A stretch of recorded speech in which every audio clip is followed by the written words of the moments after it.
हाँ तो बच्चों, हमारा आज का टॉपिक है कंटिन्यूटी एंड डिफरेंशिएबिलिटी एक्सरसाइज 5.8। ये क्वेश्चन जो हैं ये बेस्ड हैं रोल्स थ्योरम और मीन वैल्यू थ्योरम पे।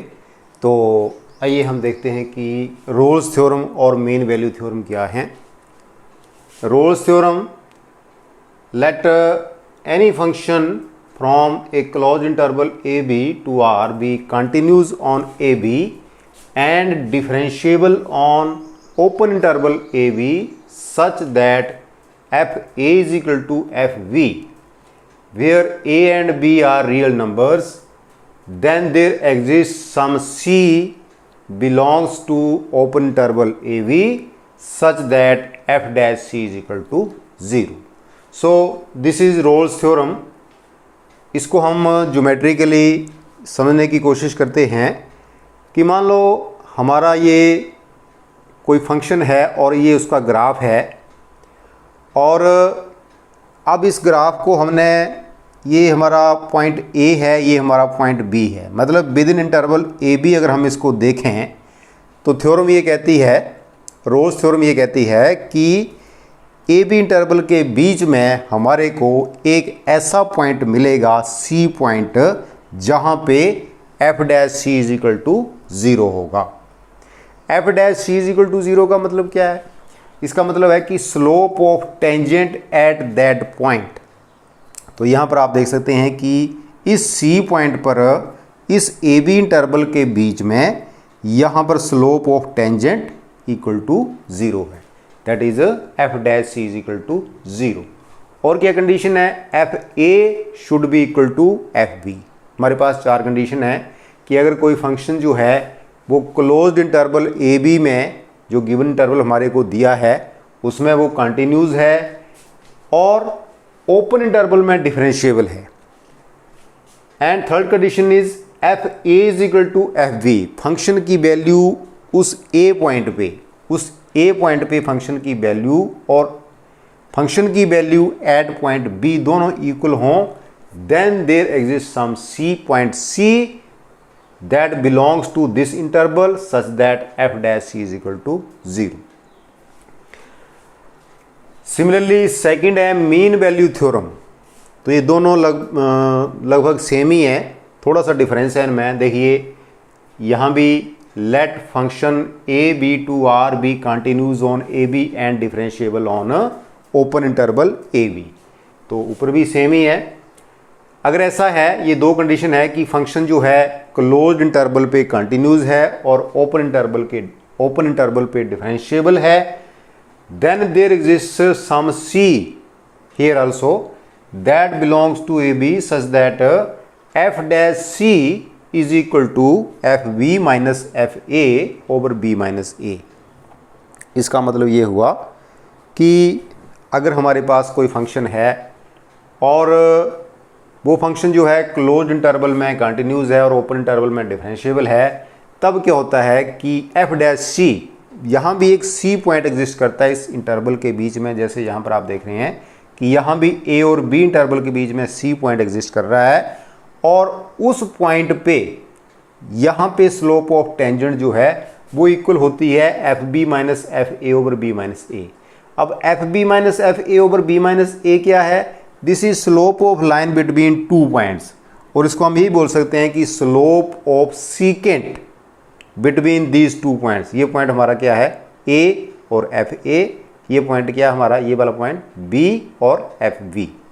ये उसी तरह से है जैसे हमने क्लास +1 में हमने सीखा था कि slope of line between two points x1 y1 and x2 y2, तो वो होती थी y2 minus y1 over x2 minus x1। तो ये भी कुछ ऐसा ही है, this is y2 minus y1 f b minus f a over x2 minus x1 b minus a. कहने का मतलब है कि ये दो स्लोप्स जो हैं, slope of line at that point c will be equal to slope of line joining these two points।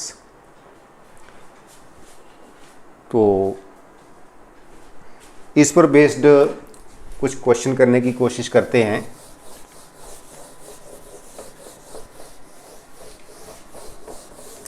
Exercise 5.8 इसका फर्स्ट क्वेश्चन देखिए। एक्सरसाइज 5.8 फर्स्ट क्वेश्चन है कि verify Rolle's theorem for the function F x equal to x square plus 2x minus 8। Function given है हमारे को F x equal to x square plus 2x minus 8 and here x belongs to -4 2। तो यहाँ पे हमने Rolle's theorem को verify करना है। तो फर्स्ट पॉइंट आपका होगा, जैसे मैंने आपको बताया कि यहाँ पे 4 पॉइंट हैं रोल्स थ्योरम के लिए। पहला पॉइंट क्या बताया था कि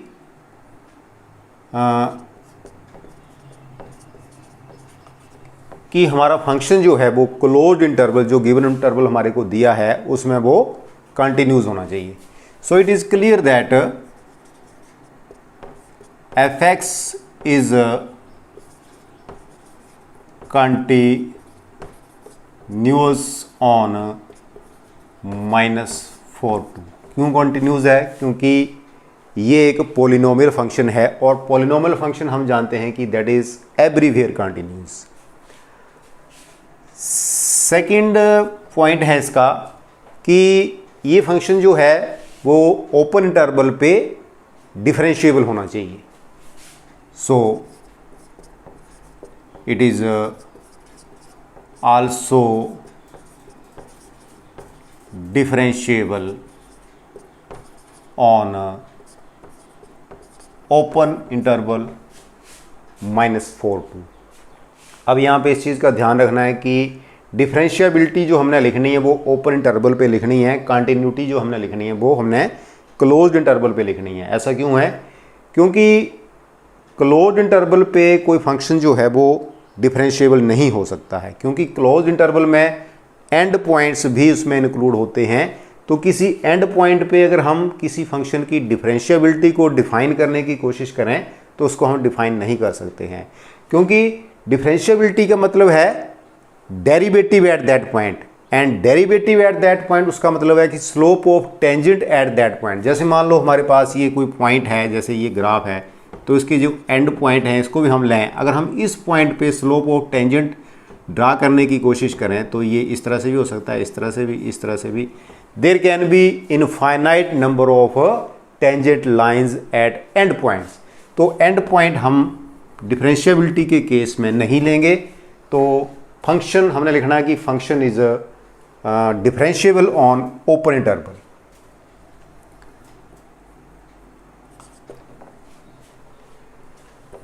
F is also differentiable on -4 2। ये दो कंडीशन हो गई, ये दोनों थ्योरम की कॉमन ही है। रोल्स थ्योरम की थर्ड कंडीशन क्या है कि F B should be equal to F A. अब एफ बी का मतलब है ये ए है, ये बी है, एफ बी का मतलब F2 हो गया। तो फंक्शन की value at point at X equal to 2 that is 2 square plus 2 into 2 minus 8। ये हो गया 4 plus 4 minus 8 and this equal to 0। अब देखते हैं f माइनस 4 कितना आता है।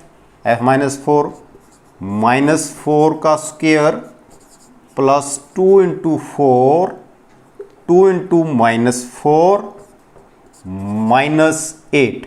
ये कितना हो गया? -4 का square 16, 2 into -4 -8 and this is also -8 and this is equal to 0. So we have f2 is equal to f minus 4। तुम्हारी थर्ड कंडीशन जो है वो भी सेटिस्फाई हो गई। अब क्या है? Now there exists some c belongs to -4 to 2। This interval belongs to c belongs to A B. कोई c पॉइंट यहाँ पे जरूर एग्जिस्ट करेगा अगर हमारे तीनों कंडीशन जो हैं ये सेटिस्फाई हो रही हैं। such that f dash c is equal to 0। तो f डैश c, सबसे पहले हम f डैश x निकालते हैं, कितना आता है f डैश x स्क्वायर, इसका derivative f dash x square का डेरिवेटिव 2x प्लस 2x का डेरिवेटिव 2। सो अगर हम इसको f डैश c लिखें, so this is 2c plus 2।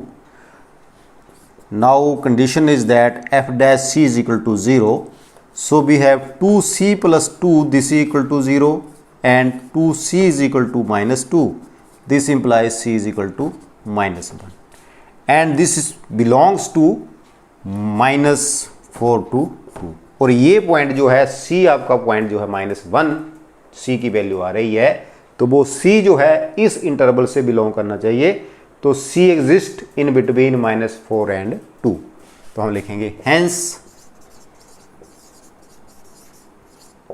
Roles theorem is verified.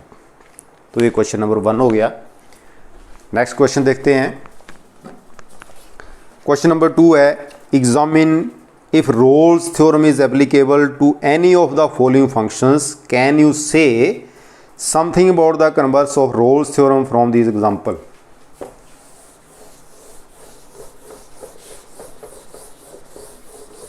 Question है f x equal to, second question का first part f x equal to x box, this is greatest integer function for x belongs to 5 to 9।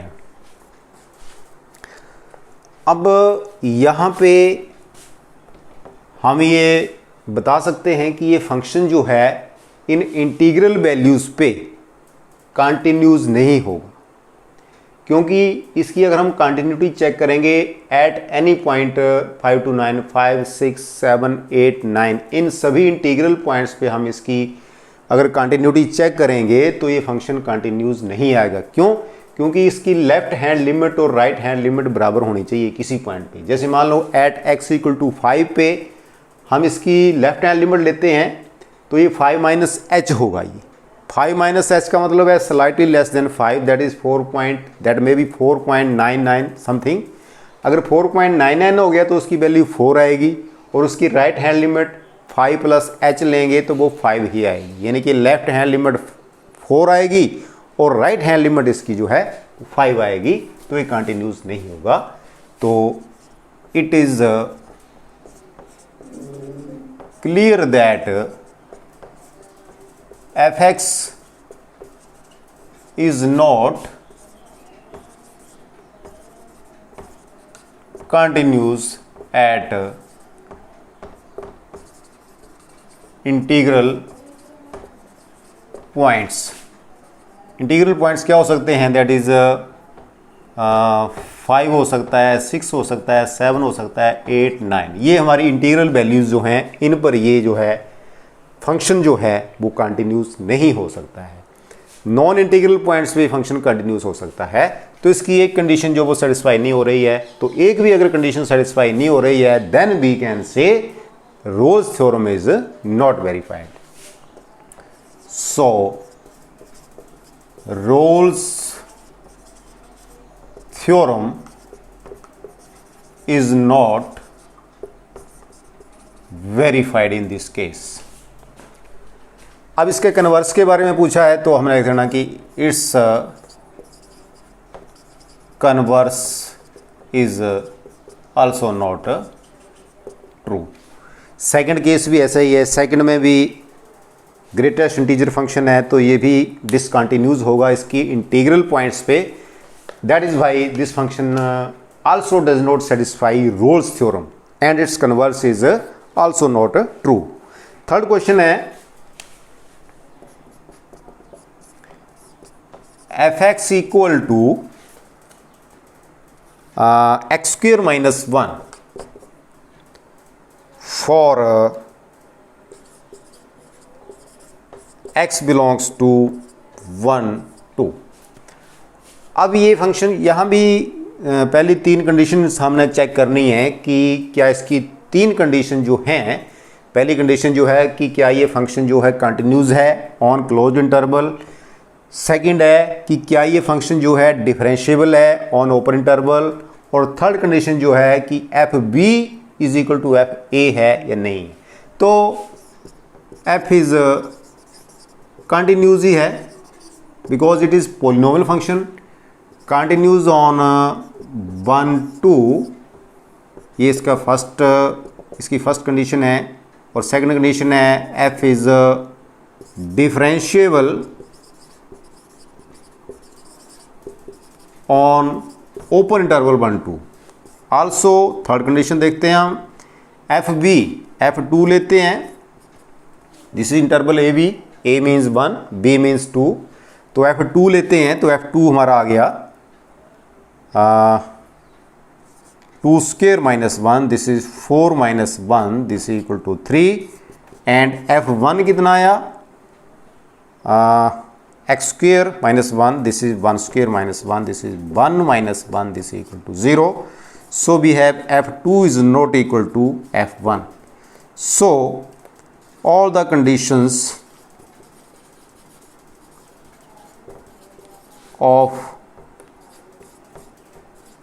Rolle's theorem are not verified. Hence Rolle's theorem is not verified. Its converse के बारे में पूछा तो its converse is not true, ये भी लिख देना, इसका converse भी true नहीं होगा। तो ये तीन क्वेश्चंस हो गए। अब क्वेश्चन नंबर 4 देखते हैं ना, दो क्वेश्चंस हो गए। क्वेश्चन नंबर 3 देखते हैं। इफ लिखा है इसमें, if F function from -5 to 5 close interval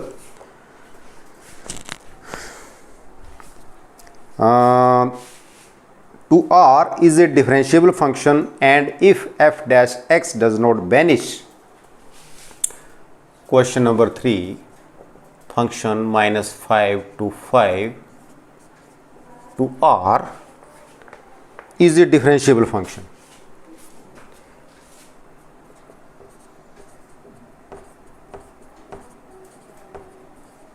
Differentiable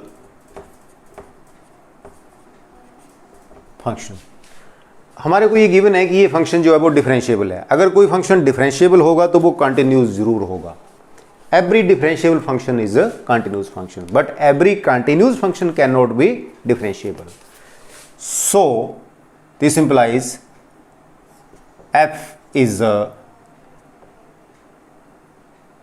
continuous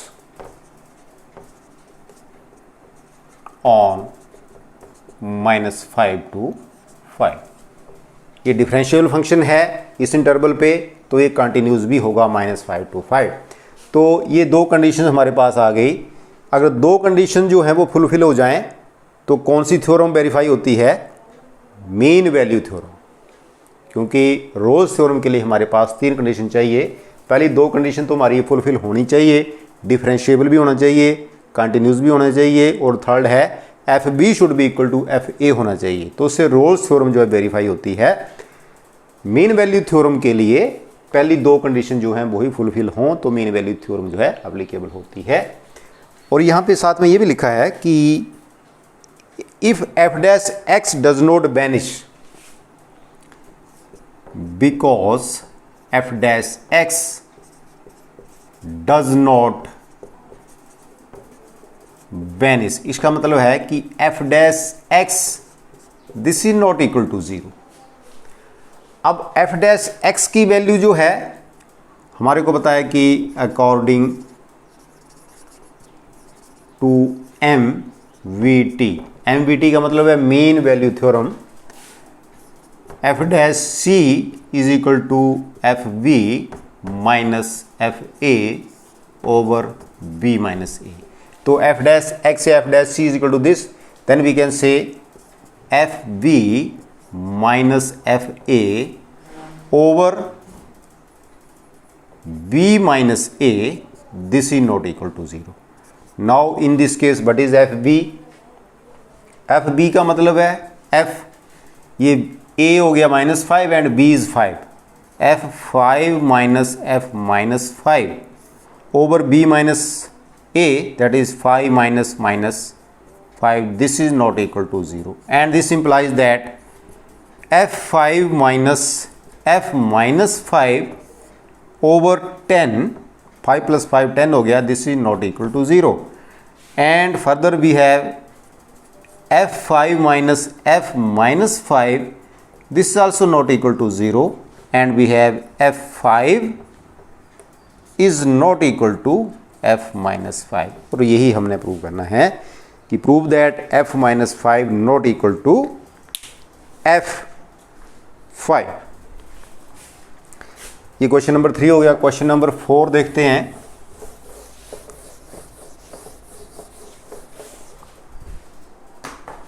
question number 4 क्या है?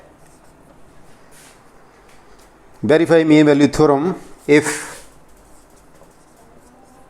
F x equal to x square minus 4x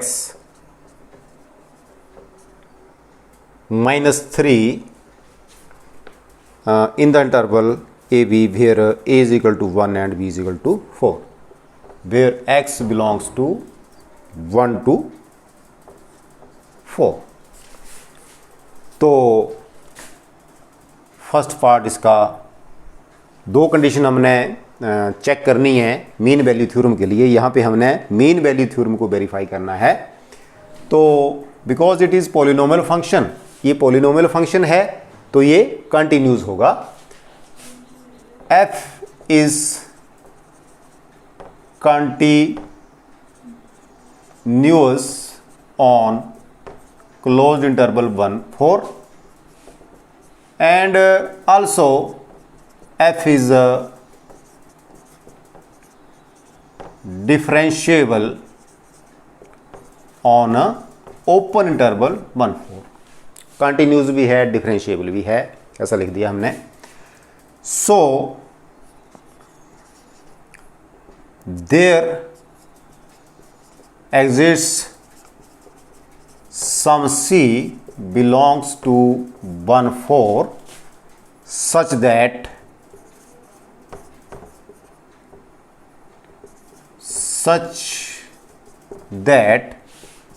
f dash c this is equal to fb minus fa over b minus a।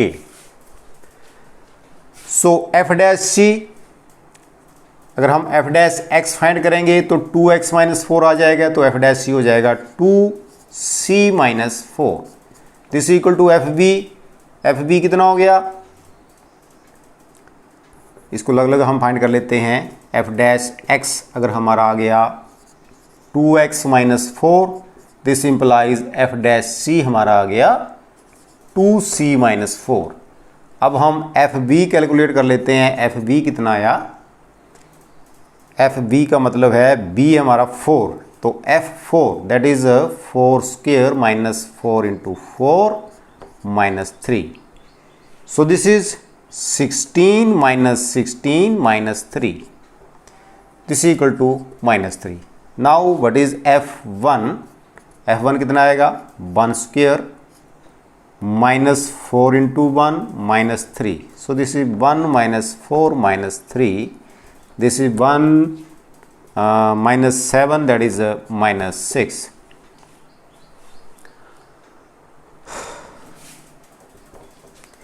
Now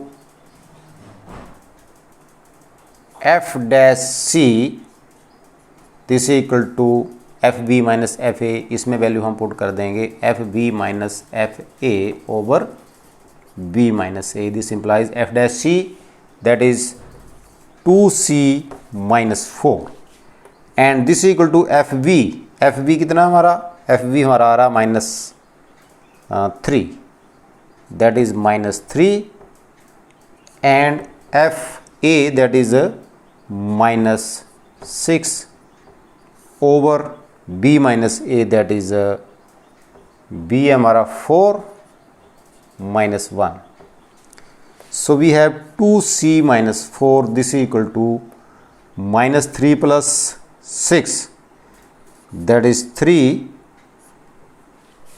over 3, and this implies 2c minus 4, this is equal to 1, and this is 2c is equal to 1 plus 4, and this implies we have c is equal to 2c is equal to 5, and we have c is equal to 5 over 2, and 5 over 2 this belongs to 1 to 4. 5 over 2 point जो है वो 1 over 4 interval के बीच में ही आता है. 5 over 2 means 2.5. So hence Rolle's theorem is verified.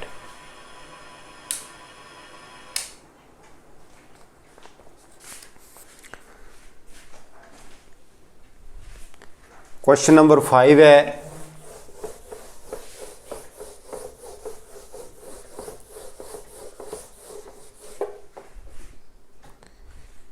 Question number 5 भी देख लेते हैं कि फंक्शन है f x, this is equal to x cube minus 5x square minus 3x, where x belongs to interval है 1 to 3, 1 to 3. So first part इसका, it is clear that f is continues on closed interval 1 3. Second condition है, it is also clear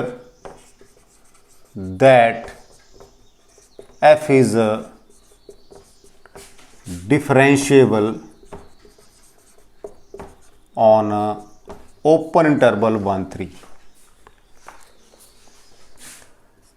So if two conditions are verified, so there exists some c belongs to 1 3 such that f dash c is equal to fb minus fa over b minus a. अब यहाँ पे हमने f dash सी find करना. पहले f dash सी हमारा आ जाएगा 3x की जगह हमने c लिख देना है 3c square minus 10c minus 3. This is f dash c and but is f b हमारा आ गया, या f b minus f a आप इकट्ठा ही निकाल लो. एफ बी हो गया 3, एफ बी का मतलब हो गया f3 minus f1. This is equal to 3 cube minus 5 into 3 square minus 3 into 3. 3 cube minus 5 into 3 square minus 3 into 3 minus f1, तो 1 cube minus 5 into 1 whole square minus 3 into 1. This is 3 cube, that is 27, 5 into 3 square, that is 45 minus 3 3 the 9 minus 1 plus 5 minus 3. तो ये हमारा आ गया 27 plus 5 32, and this is 45 plus 9 minus 1 and 3. This is 9 plus 1 10 plus 3 13, and 45 plus 13, that is 58. and this is equal to -6 and 2. This is -26, and we have f dash c. This is equal to fb minus fa, means f3 minus f1 over 3 minus 1. f3 minus f1 आ गया -26 over 3 minus 1, that is 2. So this is equal to -13.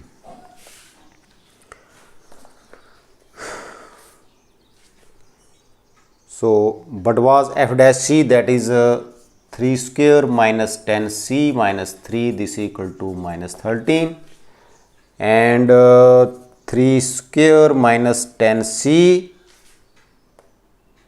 minus 3 plus 13. This is equal to 0, and this is 3 square minus 10c plus 10. This is equal to 0. अब हमने c की values find करनी है. सो यहाँ पे हम discriminant find कर लेते हैं. d is equal to b square minus 4ac. What is b? We have -10 whole square minus 4 into a is 3 and c is 10. So this is equal to 100 minus 120.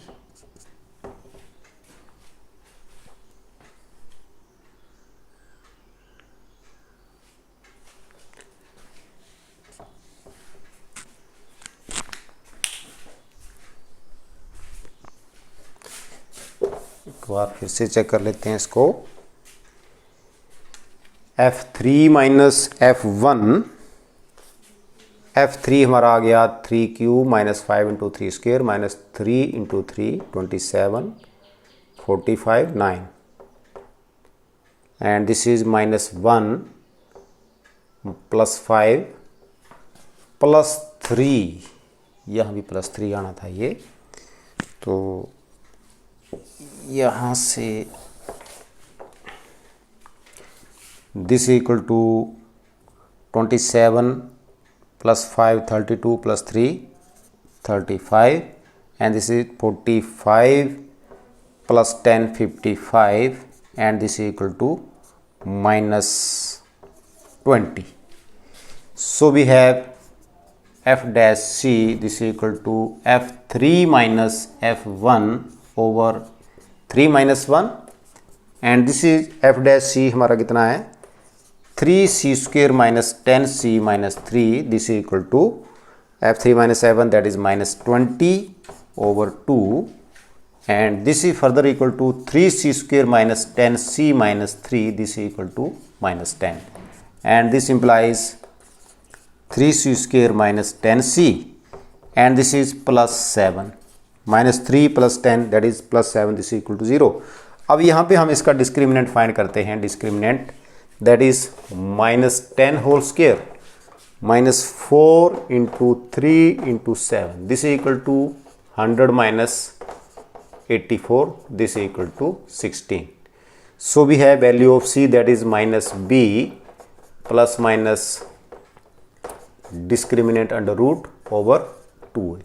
तो हमारे पास c की यहाँ पे value आ गई. -b कितना है -10, तो minus minus plus 10 हो गया, प्लस माइनस डिस्क्रिमिनेंट 16 है, तो under root 16 over 2 into a कितना है 3 है. So this is 10 plus minus 16 का अंडर रूट 4 हो गया over 6, and this is 10 plus 4 over 6, and 10 minus 4 over 6, that is equal to 14 over 6, and that is 6 over 6. So this is 7 over 3, and this is 1. So we have 7 over 3 belongs to interval 1 3, but 1 does not belong to interval 1 3 in open interval. So hence mean value theorem is verified. इसमें second part भी दिया है कि find all c belongs to 1 3 for which f dash C is equal to 0। तो यहाँ पे हमने वो सी भी निकालने हैं जिसके लिए f dash C is equal to अगर 0 हो तो f dash C is equal to 0 implies 3c square minus 10c minus 3 this is equal to 0। तो यहाँ पे हमने डिस्क्रिमिनेंट फाइंड करना, पहले यहाँ पे c की वैल्यू हमने फाइंड करनी है। This is b square minus 4ac, but is b that is minus 10 square minus 4 into a कितना है 3 है, इंटू c कितना है माइनस 3 है, b square minus 4 into a into c। So this is 100 plus 36, this is 136। Now what is the value of c, that is minus b plus minus under root of discriminant over 2a। What is v? That is minus 10 and minus plus 10 plus minus what is discriminant, that is 136 over 2 into 3. This is further equal to 10 plus minus 136 के हम factor बनाएं तो बन जाएंगे 2628 34। So this is 2 root 34 divide by 6। अगर हम इनमें से 2 कॉमन ले लें तो this is 5 plus minus root 34 over 3 हो जाएगा। तो हमारा एक रूट हो गया 5 प्लस रूट 34 ओवर 3 और दूसरा हो गया 5 माइनस रूट 34 ओवर 3। अब हम देख रहे हैं कि इंटरवल हमारे को दिया है 1 2 3, तो इनमें से कोई भी पॉइंट जो है, this is 5 plus root 34 over 3, तो ये 5 प्लस 34 का रूट जो है वो ग्रेटर देन 5 होगा, वेरी क्लोज टू 6 होगा, तो ये 3 से ज़्यादा ही हो जाएगा। And this is 5 minus root 35, 5 minus 6 means ये नेगेटिव होगा, तो नेगेटिव इंटरवल में नेगेटिव तो हमारे पास है ही नहीं, this is positive. So does not belongs to, this point does not belong to 1 3। so there is no c such that f dash c is equal to 0। तो हमारे पास c ऐसा कोई भी पॉइंट नहीं है जिसके लिए कि हमारा f dash c 0 हो। तो एक्सरसाइज 5.8 के ये 6 क्वेश्चंस हैं, 5 हमने कर लिए हैं। क्वेश्चन नंबर 6 भी ऐसा ही है, इसको आपने कर लेना है। लिखा है कि examine the applicability of mean value theorem for all 3 functions given in the above exercise 2। तो क्वेश्चन नंबर 2 के लिए आपने MVT जो है यानी कि मीन वैल्यू थ्योरम जो है उसको आपने वेरीफाई करके देखना है कि क्या इसके लिए ये थ्योरम वेरीफाई होती है या नहीं होती है।